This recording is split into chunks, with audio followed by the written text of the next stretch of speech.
It's official. Microsoft sold a lot of consoles.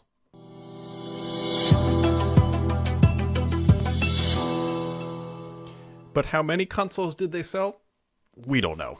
And this is the unfortunate detail that we knew Microsoft would not share. And here we are. They're not sharing it, but they did give us some other details about their launch, which happened this week. And Microsoft is officially saying it's their biggest ever. Now, to put this into some perspective, when the Xbox One launched, Microsoft told us that 1 million consoles were sold in the first 24 hours.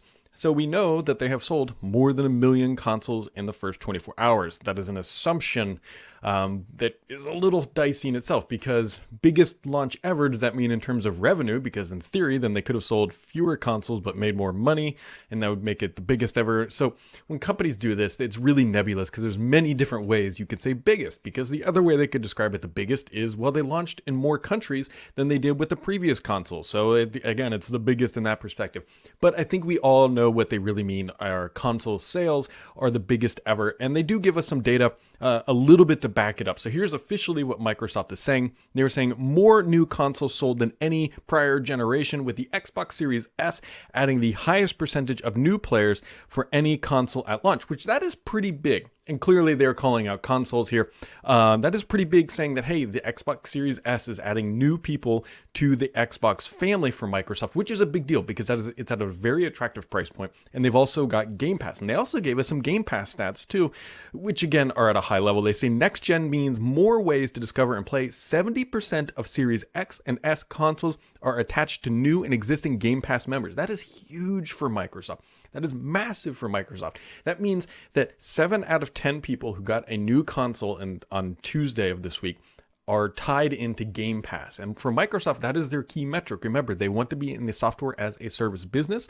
And so the fact that that percentage is so incredibly high is very, very good for Microsoft. Now, we need to, kind of cleanse the waters, if you will. I fully expect that number will decline some, because again, you have enthusiasts, for the most part, buying consoles very early on in this generation. And so that percentage is going to be higher. And don't forget, there's people like myself who have 3 years of Game Pass, or at least probably 2.5, maybe less than that now at this point, because you could roll over your Xbox Live Gold and all that stuff. So the number is positive. I'm not trying to diminish that value, but just keep in mind that it's not as perfect as it may seem. And so just be on the lookout. And unfortunately, again, Microsoft is not telling us how many consoles are sold, but they did say more games are played, with 3,594 in total, spanning 4 generations, setting a record for the most games ever played during an Xbox launch window, which is a big deal for Microsoft, because they put a lot of effort and marketing power behind that backwards compatibility, and not nearly, exactly 3,500 plus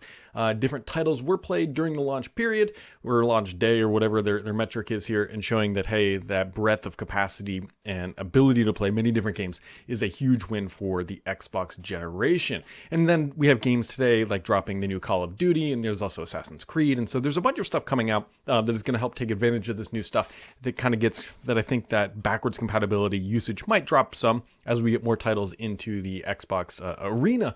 But overall, not to be a Debbie Downer in any capacity, because they're saying, hey, we sold more consoles than any other time. That is very good news for Xbox. That's very good news for Phil Spencer. That's very good news for all the acquisitions that they are making. Now, we need to understand how this is going to play out over the long term. We don't quite know. Again, Sony, I think, is going to be the first to actually say their Xbox console sales. Sony will be the first to say their PlayStation console sales. They're not going to tell us how many Xboxes were sold.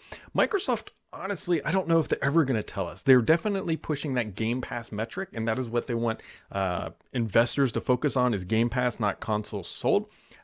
I don't want to say that they won't ever tell us how many consoles are sold, but I definitely know we're going to get Game Pass metrics more than likely before we get Xbox console sales. And we already know that there's 15 million Game Pass subscribers. So just something to keep in your back pocket as we try to understand the actual sales capacity and volume that Microsoft has achieved here with the launch of these new consoles. Don't forget, they're in a perfect storm of terribleness and goodness. You'll see what I mean here. We have obviously what's going on in the world. Everybody everybody is stuck at home. Microsoft Series S console is the lowest priced console in the next generation. They also have Game Pass, which is a very good value, which is probably why we see 70% adoption rate of Game Pass. And so they're in a very good position for people who are looking for just a simple value proposition from a console and gaming perspective to, either give to their kids or just bring it home. And that's where the Series S is going to shine.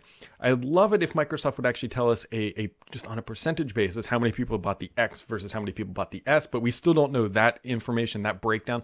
I would expect that, again, it would be very heavy on the X side, but over the life of the product, the Series S should be the long-term winner. So there you go. Xbox biggest launch in history, most consoles sold in history, 1 million plus. We don't know the exact number, but when we do, I'll let you know.